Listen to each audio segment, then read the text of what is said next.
एकदा स्क्रीन दिसते की नाही कन्फर्मेशन द्या.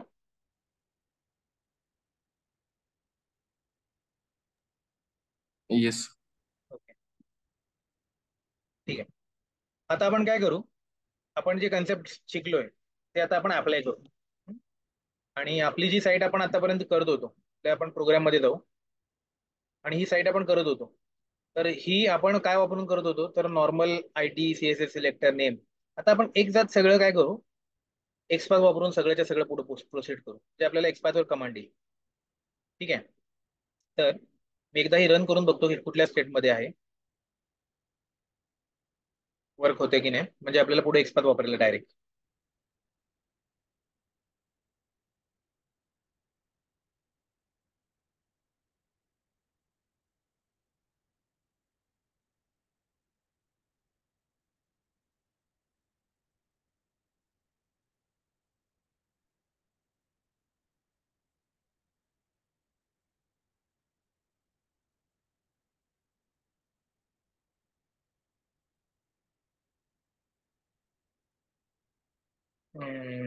झाली वर्क ना, हो.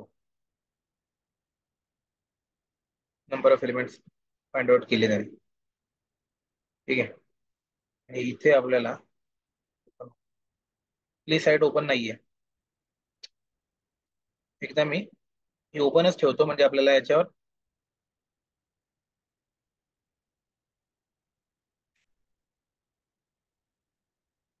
किंवा एवढा वेळ घालवण्यापेक्षा तर आपण ती ओपन करू.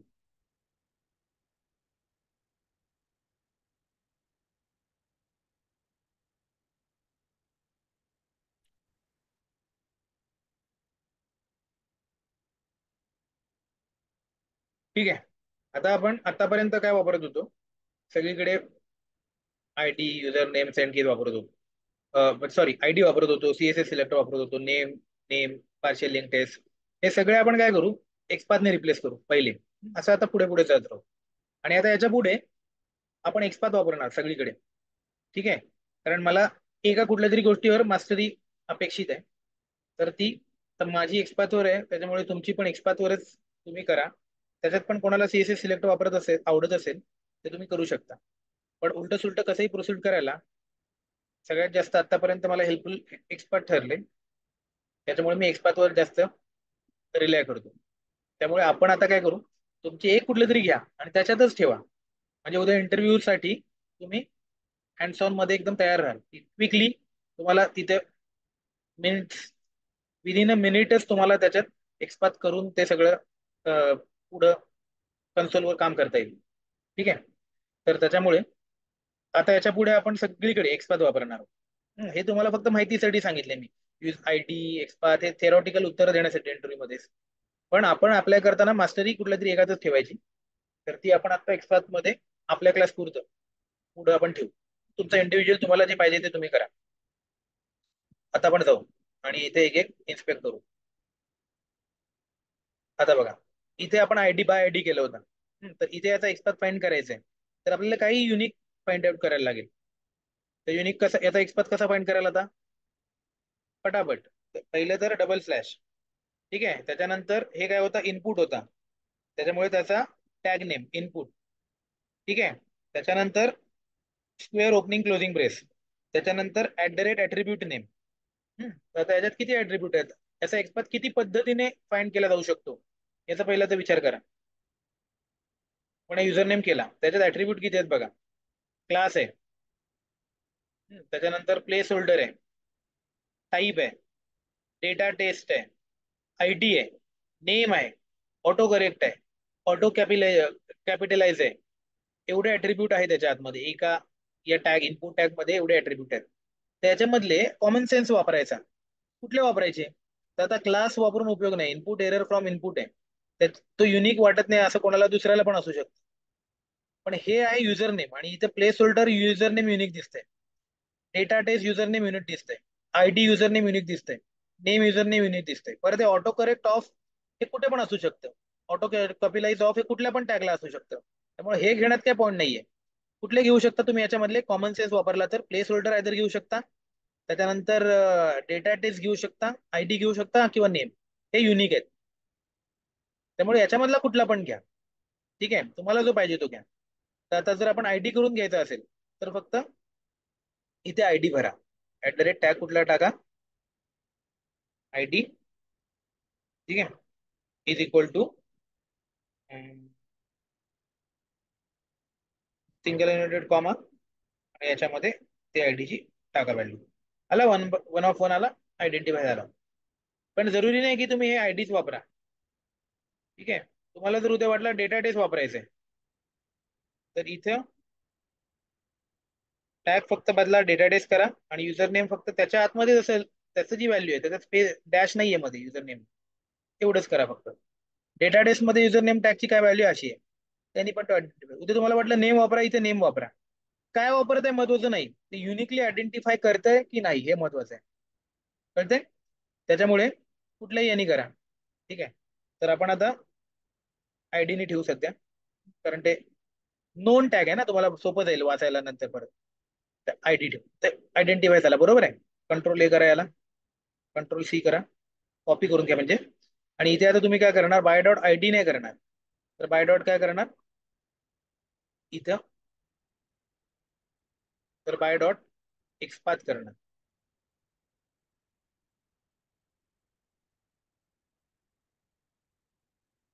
आणि याच्यामध्ये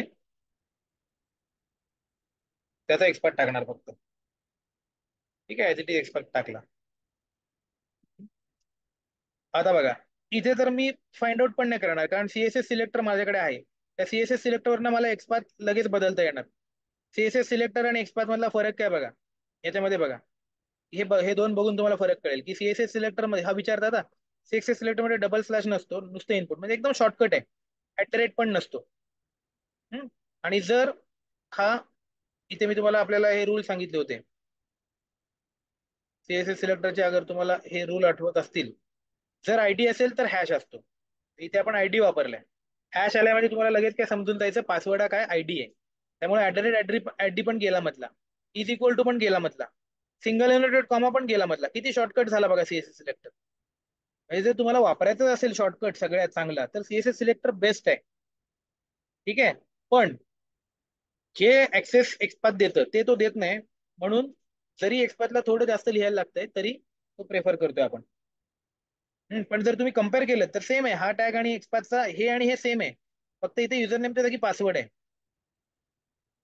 ठीक आहे, आणि बाकीचं सगळं सेम आहे. तर आता आता याला जर तुम्हाला एक्सपाथ मध्ये कन्वर्ट करायचं असेल तर कसं कराल बघा, सीएसएस सिलेक्टर टू एक्सपाथ, याला फक्त इथं डबल स्लॅश द्याल, इनपुट झाला. त्याच्यानंतर आतमध्ये तुम्ही एक ब्रॅकेट टाकाल, एक्सपाथ मध्ये किती गोष्टी एक्स्ट्रा आहेत ते लगेच कळतील तुम्हाला. त्याच्यानंतर इथं हॅश वरनं तुम्ही ओळखाल की हॅश कुठे वापरतात, तर आयडीला वापरतात. म्हणजे इथे ऍट्रिब्यूट आयडी हे तुम्हाला कळणार, म्हणजे तुम्हाला @आयडी इज इक्वल टू असं लिहायला लागणार आणि पासवर्डच्या भोवती सिंगल युनिटेड कॉमा टाकायला लागणार. झाला हा एक्सपाथ मध्ये कन्वर्ट. टॅली करायचं असेल तर कॉपी करा ऍज इट इज आणि इकडे आणा आणि इथं देऊन बघा, केलं आणि आयडेंटिफाय पासवर्डला. ठीक आहे, म्हणजे हा एक्सपाथला आपण सीएसएस सिलेक्टरला आपण कन्वर्ट केला एक्सपाथ मध्ये, त्यामुळे इथे आपण परत त्याला एक्सपाथ देऊ. झालं. आता इथे नेम आहे, नेम लॉगिन बटन आहे. हम्म. तर लॉगिन बटन आहे, तर इथे याला पण आपण एक्सपाथनी करू. त्यासाठी इकडे यावं लागेल आपल्याला आणि त्याला बटनला एक्सपाथ, याचा एक्सपाथ काढायला लागेल या बटनचा. त्याचा इनपुटच टॅग आहे आणि त्याचं नेम लॉगिन बटन आहे, किंवा आयडी काही पण घ्या तुम्हाला, जे पाहिजे ते घ्या. तर इथे आपण आयडी वापरल्यामुळे मी आयडीच घेतो, इनपुटच आहे. फक्त आपण आयडीचं काय बदलणार, हे बदलणार आणि लॉगिन बटन सिलेक्ट होणार. ठीक आहे, हे झालं लॉगिन बटनचा एक्सपाथ. घ्या त्याला इकडं, त्याला इथे डबल याच्यामध्ये पेस्ट करा, कंट्रोल बी करा आणि बाय डॉट नेमच्या जागी काय भरा, बाय डॉट एक्सपाथ. ठीक आहे, आता स्पेलिंग चुकवलं मी, एक्सपाथ. आता फक्त काय झालं पाहिजे, हे आपले 3 एक्सपाथ वन झाले पाहिजे, म्हणजे रन झाला पाहिजे. हो, एकदा रन होतोय का आपला कोड. जर रन झाले त्याचा अर्थ एक्सपाथ आपले वर्क झाली.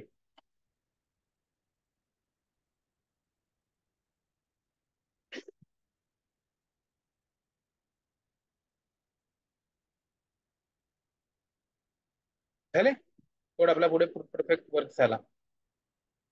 त्याचा अर्थ आपले एक्सपाथ सगळे बघू एकदा झाले की नाही तरी चेक करू आपण. झाले बघा, नंबर ऑफ एलिमेंट 20 प्रिंट केला, म्हणजे हे एक्सपाथ सगळे रन झाले. ठीक आहे, तर असं आपण फक्त कन्वर्ट केलं. आता आपण या पॉइंटला आलो, म्हणजे आपण एक्सपाथ वगैरे शिकलो, कसे वापरायचे, काय करायचे. ठीक आहे, हे सगळं आपण शिकलो. आता नेक्स्ट याच्यापासून आपल्याला पुढे आपला कोड न्यायचा आहे. हे सगळं आपण एक्सपाथ मध्ये कन्वर्ट करणार.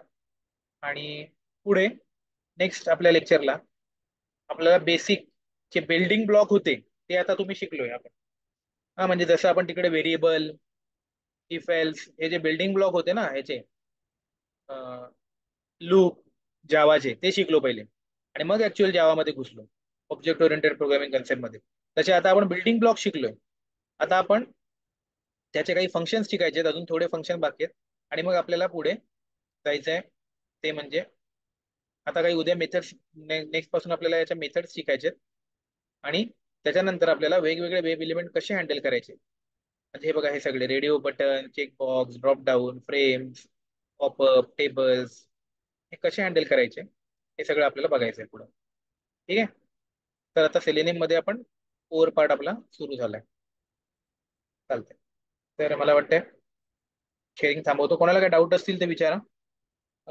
आणि येताना पुढल्या वेळेला काय करा, आता आपण थोडं, मी तुम्हाला टास्क देतो, म्हणजे एकच करू आपण, की जेवढं जेवढं आपण शिकतो तसं पुढे करू. आता तुम्ही काय करा, तर तुमच्या एफबी मध्ये, एफबी अकाउंट आहे ना तुमचं, त्या एफबी अकाउंट मध्ये स्वतःचं युजर नेम आणि पासवर्ड टाकून तुम्हाला लॉग इन करता येते का, आणि पहिल्या पेजवर तुम्ही व्यवस्थित पोहोचताय का, आणि त्याच्यानंतरच्या कुठल्या तरी एका लिंकवर क्लिक करून तुम्ही ते दुसऱ्या पेजवर पोहोचताय का, त्याच्यामधून कुठल्या तरी एका दुसऱ्या, म्हणजे कुठल्या तरी कुठली एक लिंक पकडा, त्याच्यावर क्लिक करून, म्हणजे तुमचे फ्रेंड असतील तर कुठल्यावर तरी क्लिक करून तिथून दुसऱ्या एका लिंकला तुम्ही ट्रॅव्हल करताय का, असा एक कोड लिहा सगळ्यांनी.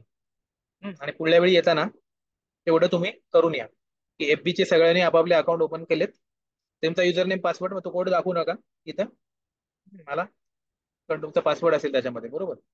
तर त्याच्यामुळे तो कोड नका दाखवू, फक्त तुम्ही तुमचं हे करा, म्हणजे कसं होईल, साईड बाय साईड एक रिअल लाईफ ऍप्लिकेशन पण तुमच्याकडनं आपण काहीतरी पुढे पुढे त्याच्यामध्ये आपल्याला जाता येईल. ठीक आहे, त्याच्यामुळे तुम्ही तेवढे एक करा पुढल्या वेळी येण्यापूर्वी. सिंपल गोष्टी केल्यात, फक्त लॉग इन आपण आता फंक्शनलिटी बघितली ना, आणि एक लिंकवर क्लिक करण्याची, म्हणजे कुठल्या तरी, त्यामुळे तेवढ्याच गोष्टी करा. लॉग इन करा आणि आतमधल्या पहिल्या पेजवरच्या कुठल्या पण एका लिंकवर क्लिक करून त्याच्यावरनं दुसऱ्या पेजवर जा. कोणाचं तरी फ्रेंड ओपन करा, काही पण करा, तेवढं करा फक्त पुढल्या वेळेत. आणि बाकी काय डाऊट असतील तर विचारा. ठीक आहे, मग आपण क्लोज करू. भेटू सगळ्यांनी पुढल्या शनिवारी सकाळी 8 वाजता. चालतंय, तोपर्यंत घ्या काळजी, घ्या सगळ्यांनी, बाय. Bye, thank you. बरं.